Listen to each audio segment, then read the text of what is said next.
నూర్జహాన్ నా పేరు. నాది నాగర్కర్నూలు. నేను 12 సంవత్సరాల నుంచి ప్రవీణ్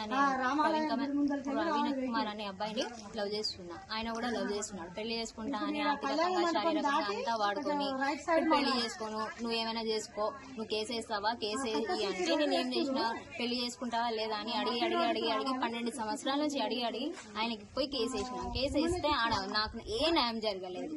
అక్కడ వెళ్తే మేము బలవంతంగా పెళ్లి అయితే చేయమమ్మా, ఆయన ఇష్టం చేసుకుంటే చేసుకోండి లేకపోతే లేదంటే ఆయన కావాలని పెళ్లి చేసుకోకుండా రిమాండ్ కి పోయొచ్చిండు.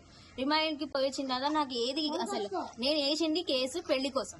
పెళ్లి చేసుకుని ఆయన సంసారం చేయాలి కదా. 2 సార్లు అబార్షన్ చేపించి అంతా వాడుకొని అంతా తీసి టిష్యూ పేపర్ లాగా ఎప్పుడు వచ్చినప్పుడు టిష్యూ పేపర్ లాగా వాడుకొని అంతా చేసి ఇప్పుడు ఏం చేయాలి నేను? నాకు ఏ సపోర్ట్ లేదు. నేను ఇండిపెండెంట్ గా వచ్చిన.